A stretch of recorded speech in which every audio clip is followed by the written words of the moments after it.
जो कमा के तैयार किया है, बेटी की शादी है, बेटे की शादी है, बच्चों की पढ़ाई के लिए कुछ जोड़ा, ये चोरी ना हो जाए। चारों तरफ इस तरह का माहौल बना हुआ है कि कोई सुनवाई नहीं हो रही। जो काम पुलिस को करना चाहिए, एडमिनिस्ट्रेशन को करना चाहिए, वो जनता कर रही है। पिछले 10-12 दिन में गुलदारों का आतंक बढ़ा और मैं आपको विश्वास दिलाता हूं कि इसकी जांच होगी कि क्या बरेली से कोई आदमखोर गुलदार लाके निजामाबाद क्षेत्र में छोड़ा गया है। इसकी जांच होगी, मैं आपको विश्वास दिलाता हूं। और अगर ये छोड़ा गया है और ये पुख्ता हो जाता है तो जिस अधिकारी की इसमें मिली भगत है, उस अधिकारी को कुर्सी पर नहीं बैठने देंगे। इस बात पर मैं आपको विश्वास दिलाता हूं। आप जानते हो, मैंने केंद्रीय मंत्री से मुलाकात की और उन्होंने मुझे विश्वास दिलाया। मैंने उनसे आग्रह किया कि आप मेरे साथ चल के एक बार देखिए चल के कि किस तरह किसान डर के साए में मजदूर रह रहा है। मैंने उनको बताया कि लोग अपने बच्चों को स्कूल नहीं भेज पा रहे हैं, डर रहे हैं कि भेजेंगे स्कूल और जाएगा शमशान, कब्रिस्तान। महिलाएं खेतों पे नहीं जा पा रही। क्षेत्र में 2 तरह से लोगों के घर चल रहे हैं। पहला, किसानी के जरिए। अब किसानी में एक प्राकृतिक मार जो आई, मैंने आपको बता दिया कि बाढ़ से, खो के पानी से कितना नुकसान हुआ है और कोई मुआवजा नहीं मिला। लेकिन दूसरा, जो फसल खड़ी हुई है उस फसल को समय पे ले नहीं पा रहे हैं क्योंकि डर रहे हैं। किसान कमजोर होगा तो मजदूर अपने आप कमजोर हो जाएगा, क्योंकि किसान और मजदूर एक कड़ी से जुड़े हुए हैं। किसान के खेत में फसल होगी तो उसकी उस फसल से उस मजदूर का घर भी चलेगा। जब किसान नहीं आगे बढ़ पा रहा तो मजदूर कैसे आगे बढ़ेगा। और इस पूरे क्षेत्र में एक बहुत बड़ी आबादी वो भी है जो खेत से घास ला के दूध बेच के अपने घर को चलाती है। एक बहुत बड़ी आबादी। अब इस डर के साए में जान को जोखिम पे डाल के वो महिला अपना घर चलाने के लिए खेत में जा रही है और जब खेत में जाती है तो खबर आती है कि गुलदार उनको रास्ते में उठा ले गया। और एक फोटो मैंने देखी थी, मैं तड़फा था उस फोटो को देख के कि एक बच्ची का मुंह नहीं था, पूरा मुंह नोच लिया था। उसका पैर अलग कटा हुआ पड़ा था, उसका हाथ अलग कटा हुआ पड़ा था। एक मन तो हुआ कि वो उस पूरे शरीर को लाके यहां इस दफ्तर में इन अधिकारियों के सामने रखा जाए और इनसे हिसाब मांगा जाए कि इस बच्चे को वापस लाके दो। क्या 5 लाख रुपए में ये बच्ची वापस लाई जा सकती है क्या? लेकिन अपने पद की गरिमा के अनुसार मैंने बात की कि आप इसमें कार्रवाई करो और हमें विश्वास दिला गया कार्रवाई होगी। मैंने लेटर लिखा तो वाइल्ड लाइफ इंस्टीट्यूट देहरादून की टीम एक यहां आई, लेकिन क्योंकि जान जा रही थी गरीब किसान मजदूर की, कहते हैं अमीर मरता है तो कानून बदलते हैं और गरीब मरता है तो मजाक उड़ती है। मजाक उड़ी और उसके बाद चैन से फिर सब लोग बैठे। अब सवाल यह है कि ये जुल्म कब तक? जैसा मैंने कहा कि पानी सर के पार हो गया, अब इस पे कोई ठोस कदम उठाने की जरूरत है। और मैं जानता हूं अगर मुझे एक पंजा लगेगा तो पूरे देश को खबर जाएगी। इसलिए मैंने फैसला लिया स्वतः कि हम उस क्षेत्र में जाके रुकने का काम करेंगे जहां गुलदार का सबसे ज्यादा आतंक है। एक सेनापति होने के नाते, एक नेता होने के नाते, इस क्षेत्र का प्रतिनिधि होने के नाते मैं अपने दूसरे भाइयों की जान को जोखिम में नहीं डाल सकता कि वो जाएं और उस गुलदार प्रभावित क्षेत्र में जाकर रुके। इसलिए मैंने फैसला लिया कि जो आफत आएगी सबसे पहले उसको आएगी जिस पे आपने भरोसा किया है, जिसको आपने ताकत दी है। इसलिए हम वहीं जाके रुकेंगे। रात का रात्रि निवास हमारा वहीं होगा। जो मुसीबत आएगी उसका सामना हम करेंगे। मैंने पिछले जिलाधिकारी थे उनसे कहा था, जब नेटोर क्षेत्र में गुलदार का आतंक बचा था, मैंने उनसे कहा कि आप एक कुछ मत करो, एक ही काम कर दो कि आप किसानों को और ग्राम प्रधानों को आर्म्स लाइसेंस दे दें कि जरूरत पड़ने पे वो अपनी जान की रक्षा स्वयं कर सके। लेकिन सरकार इतनी हिम्मत नहीं जुटा पाई कि लोगों की जान की रक्षा हो सके और उन्होंने मेरी इस बात को नहीं माना। इसके बाद कई लोगों की जान गई और इस पिछले 15 दिन में जो 3-4 लोगों की जान गई है, इसने अंदर तक हम सब लोगों को हिला के रख दिया। आज जो आप यहाँ गंभीरता से अपना समय, अपना कार्य छोड़ के यहाँ, भाई लांबा जी भी हमारे बीच आ गए हैं, तमाम हमारे साथी, हमारे सुरवीर सिंह जी जो हैं, जो जाट महासभा के प्रदेश अध्यक्ष रहे हैं, तमाम हमारे बहुत जिम्मेदार शख्सियत इस क्षेत्र के, तमाम हमारे पार्टी के सम्मानित संघर्षशील कार्यकर्ता पदाधिकारी, हमारी पार्टी के सम्मानित नेतागण, जिले के प्रभारी, मंडल के प्रभारी, प्रदेश कमेटी के मेंबर, तमाम लोग, इन्होंने मुझे सैकड़ों मैसेज करके चिंता जाहिर की कि हमें चुप नहीं बैठना चाहिए। और जब इनकी चिंता, हमारी चिंता ने एकजुटता दिखाई तो ये आंदोलन आज यहां जमीन पर दिख रहा। और आपने देखा मेरी घोषणा के बाद कई आंदोलन शुरू हुए, कई तरह से प्रयास किया गया, लेकिन ये प्रयास काफी नहीं, हमें ठोस समाधान चाहिए। और मैं आपको विश्वास दिलाता हूं कि इस बार इसका ठोस ही परिणाम निकलेगा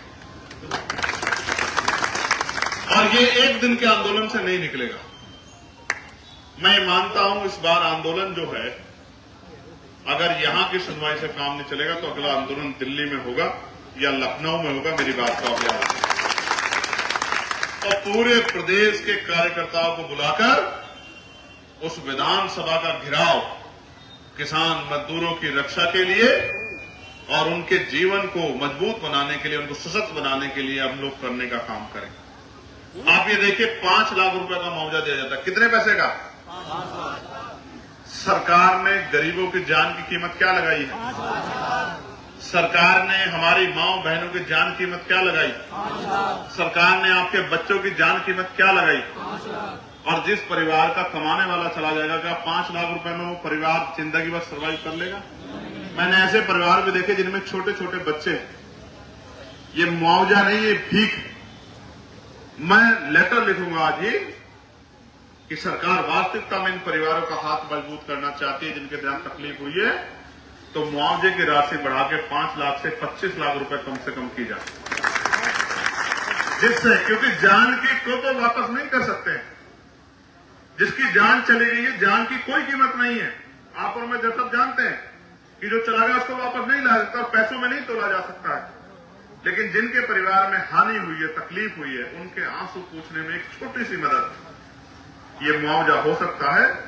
और क्योंकि 5 लाख रुपए देने पड़ता है तो सरकार को जोर भी नहीं पड़ रहा है। जब 50 लाख रुपए, 25 लाख रुपए का मुआवजा देना पड़ेगा तो 25 लाख रुपए किसान को तो देना ही चाहती सरकार। उसका उदाहरण है कि मुआवजा देख लो, आपकी फसलों पे 20 बीघे जमीन फसल गई और मुआवजा दे रहे हैं 200 रुपए, 2000 रुपए। इससे ज्यादा का तो पसीना लग गया किसान का, उसके परिवार का। बीज, पढ़ाई, नड़ाई, खाद, पानी, ये तो सब छोड़ ही दो। तो 25 लाख रुपए ना देना पड़े, इस वजह से सरकार इस मामले का संज्ञान लेकर इस पर ठोस काम करेगी। फिर भी मैं मानता हूं इस सरकार की निष्ठा ये नहीं होगी कि लोगों की जान बचनी चाहिए। अगर निष्ठा होती तो 35 लोगों के खून से जब इतना बड़ा जो है खिलवाड़ हो गया, तब तो इस सोई हुई सरकार जागती। आपने सुना होगा, ये सरकार भ्रष्टाचार की भेंट चढ़ गई है। अभी सरकार के नेताओं में आपस में जूता पतरी हो रही थी कि 65 करोड़ रुपए जो आया था, वो 65 करोड़ रुपए कौन खाया, ये सब आपके सामने हो रहा। और मैं जानता हूं कि सारे लोग बुरे नहीं है, कुछ अच्छे लोग भी हैं, लेकिन 65 करोड़ रुपए गरीबों के हिस्से का, किसानों के हिस्से का, ये 65 करोड़ रुपए लूटने वाली सरकार कभी किसानों की तेजी नितेशी नहीं हो सकती है। इस बात को भी हमें समझना चाहिए। और जांच करने की बजाय बंदर बांट करने में लगे हुए, आप समझिए। यहां भी जांच होगी, मैं आपको विश्वास दिलाता हूं। जो पिंजरे की बात आपने मेरे सामने रखी है, मैं आपको विश्वास दिलाता हूं कि अगली दिशा कमेटी की मीटिंग में उसके जांच के आदेश भी दिए जाएंगे कि ये किसके आदेश पे लगा, किसने प्रपोजल बनाया, क्या इसकी मार्केट वैल्यू है, कितने में ये जो है लगा है, कैसे इसका फंड्स रिलीज हुआ है, किस कंपनी को टेंडर दिया गया है, इसकी जांच भी हम लोग कराएंगे। लेकिन मैं आपको बताना चाहता हूं मेरे क्षेत्रवासियों कि सरकार को आपके मरने से कोई फर्क नहीं पड़ता। आज प्रदेश में नौजवान सुसाइड कर रहा क्योंकि बेरोजगारी बढ़ी हुई। आज किसान सुसाइड कर रहा है, खाद के लिए लंबी लंबी लाइन लग रही, बारिश में भी महिलाएं किसान उसके खाद के लिए, डीएपी के लिए डटी हुई, यूरिया के लिए, कोई पूछने वाला नहीं है। और तो और किसानों की बात करने वाली सरकार डंडा बजाने का काम कर रही है, बुलडोजर चलाने का काम कर रही है, लोगों को पीटने का काम कर रही है, लोगों का हाफ इनकाउंटर करने का काम कर रही है। बदमाशों का घूटना टेकने वाली सरकार हमारी मजबूत पुलिस को भी मजबूर कर देती है कि वो इन क्रिमिनल्स पे कार्रवाई ना कर सके। ये सब हमारी आंखों के सामने हो रहा है। और जो फॉरेस्ट विभाग के लोगों का हाल है वो आपको छिपा हुआ नहीं है। फॉरेस्ट के अधिकारी लोगों के आंसू पूछने के लिए, दो मीठी बात करने के लिए उनके बीच नहीं पहुंच रहे, उनके साथी भी नहीं बन पा रहे उनका हाथ पकड़ के। ये हालात है जिले के। इसलिए इस पूरे मामले को गंभीरता से हम लोगों ने लिया है और अब इस पे ठोस समाधान हम लोग करा के रहेंगे। हमारे तमाम नेता, तमाम हमारे साथी, तमाम यहाँ के सामाजिक संगठन, किसान हमारे साथी, सब लोग, जीतू भाई हमारे उत्तराखंड से चल के आए, तमाम साथी हमारे कमर कस चुके हैं। महात्मा विजयदास जी जो है वो मुजफ्फरनगर से चल के आए। तमाम जो है लोगों के अंदर पीड़ा है, क्योंकि ये किसी एक व्यक्ति की लड़ाई नहीं है, ये पूरे क्षेत्र की लड़ाई है, गरीब जनता की लड़ाई है, किसान मजदूरों की लड़ाई है। ये राजनीतिक लड़ाई नहीं है, ये लोगों की जीवन रक्षा की लड़ाई है।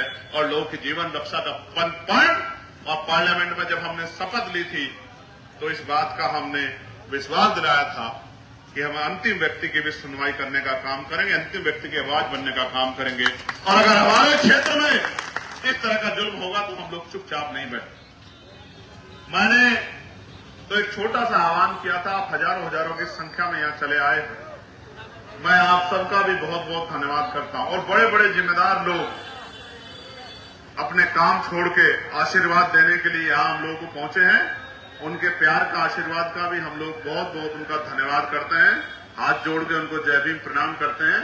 मैं आप सब लोगों को भी विश्वास दिलाता हूं कि आपका आशीर्वाद खाली नहीं जाएगा। आपका आशीर्वाद बिल्कुल खाली नहीं जाएगा।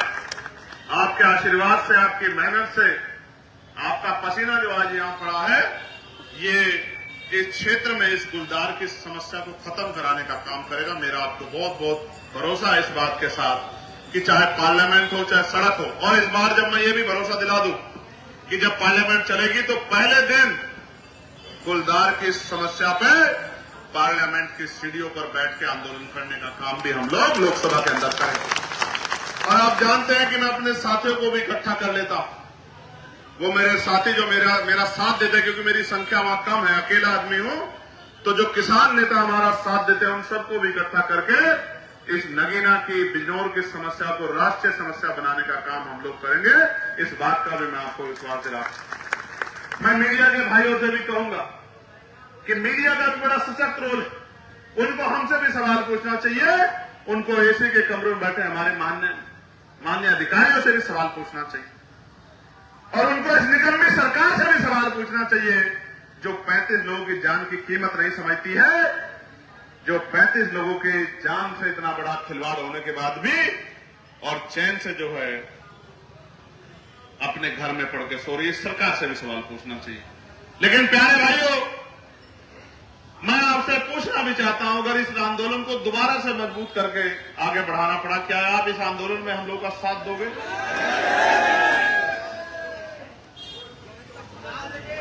दोबारा से बताओ।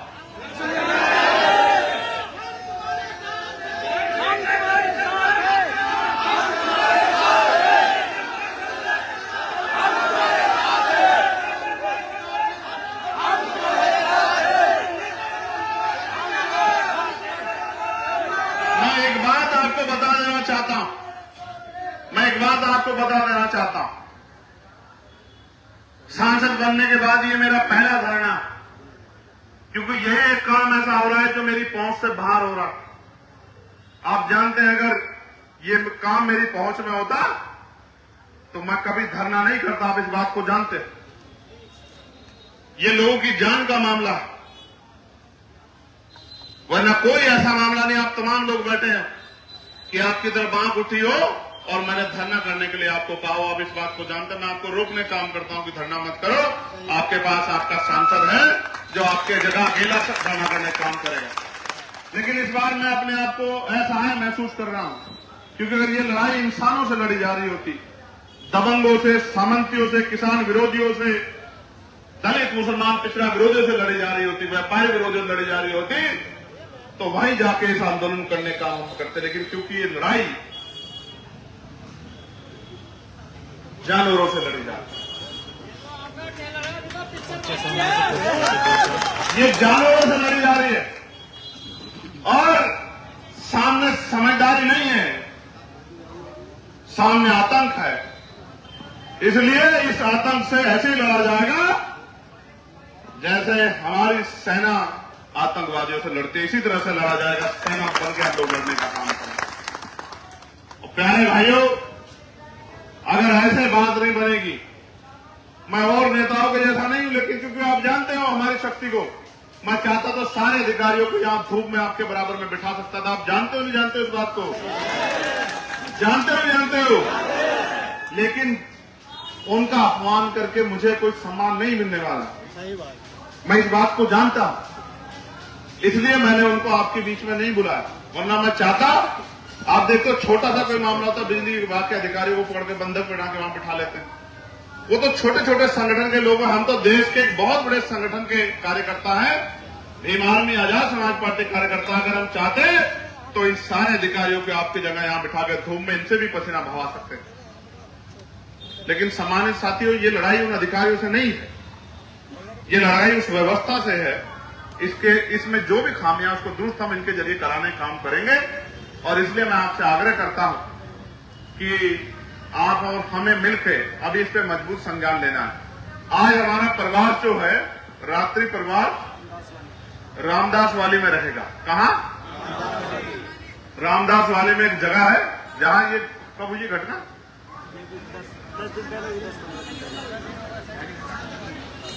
15 दिन हो गए। तो 15 दिन जहां पहले घटना घटी थी, जहां लगातार गुलदार देखा जा रहा है, तो आज हमारा रात्रि प्रवास वहीं रहेगा रामदास वाली। और उसके बाद कल फिर हम उसी क्षेत्र में कहीं ना कहीं जनता दरबार भी लगाएंगे। मैं तब तक अपने कमरे पर नहीं जाऊंगा जब तक यहां से उचित समाधान नहीं होगा। मैं आपको विश्वास दिलाता हूं, चाहे रात कहीं काटनी पड़े और दिन कहीं काटना पड़े, जब तक अस्थायी समाधान नहीं होगा, लोगों को न्याय नहीं मिलेगा, ठोस कार्रवाई नहीं होगी, तब तक मैं अपने कमरे पर वहां धामपुर में नहीं लौटूंगा। और यहीं से जो भी कार्यक्रम होगा वो क्षेत्र से ही किसी न किसी ऐसी जगह से जहां रुकने का मौका मिलेगा वहीं से। बस आपसे आग्रह की रोटी पानी की व्यवस्था आप लोग करा देना। करा दोगे नहीं करा दोगे? हैं? सच बताओ, दोनों हाथ उठा के बताओ, करा दोगे नहीं करा दोगे?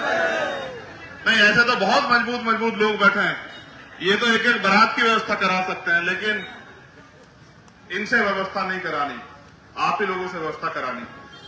ठीक है? तो मैं आपका आभार प्रकट करता हूं। और मैं इश्तियाक भाई भी हमारे बीच आ गए, तमाम हम अपने अधिकारियों को, हमारे जिम्मेदार साथी जाके ज्ञापन देने के लिए बुलवा दें। उनको ज्ञापन हमारी टीम दे देगी। कहां ज्ञापन? हाँ। और फिर हम लोग जो हैं, मैं आप लोग अपने अपने काम में डटना। मैं जरा रामदास वाली जब तक जो है पूरी जानकारी जुटा के मैं रामदास वाली रहूंगा, फिर तटबंध और जहां जहां समस्या उनको भी देखने के लिए जाऊंगा। लेकिन जैसा मैंने पीड़ित परिवारों से भी मिलना है, लेकिन मैं आपको विश्वास दिलाना चाहता हूं कि इस बार आपकी लड़ाई अंजाम तक पहुंचेगी। पहुंचनी चाहिए नहीं पहुंचनी चाहिए? बताओ। पक्का? गुलदार का आतंक खत्म होना चाहिए नहीं खत्म होना चाहिए? बिजनौर गुलदार मुक्त होना चाहिए नहीं होना चाहिए? बिजनौर गुलदार मुक्त होना चाहिए नहीं होना चाहिए? जोर से बताओ। गुलदार मुक्त बिजनौर, गुलदार मुक्त बिजनौर, गुलदार मुक्त बिजनौर। गरीब किसानों की जान की रक्षा, गरीब किसानों की जान की रक्षा, किसान मजदूरों को उनकी फसल का उचित मुआवजा, किसान मजदूरों को उनकी फसल का उचित मुआवजा, किसानों के साथ जो गुंडा राज हो रहा है वो बंद, किसानों के साथ जो गुंडा राज हो रहा है वो बंद, और गरीबों की सुनवाई होनी चाहिए नहीं होनी चाहिए? ठीक है, बहुत बहुत धन्यवाद। जय भीम, जय भारत। और आज की सभा की अध्यक्षता जो हमारे कर रहे हैं अभी तो ज्ञापन दिया जाएगा, बैठ जाओ। अभी तो वो अधिकारी बताएंगे अपनी बात, अभी नहीं खत्म हो रहा है। अभी ज्ञापन दिया जाएगा, अधिकारी अपनी बात बताएंगे और उसके बाद हम लोग प्रस्थान करेंगे।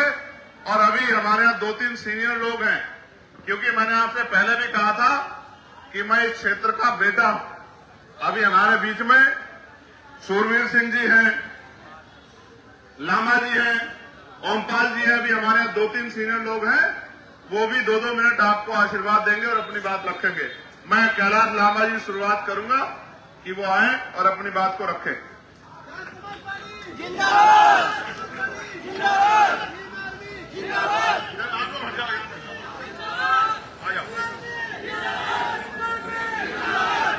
बहुत ही आदर सम्मान के योग्य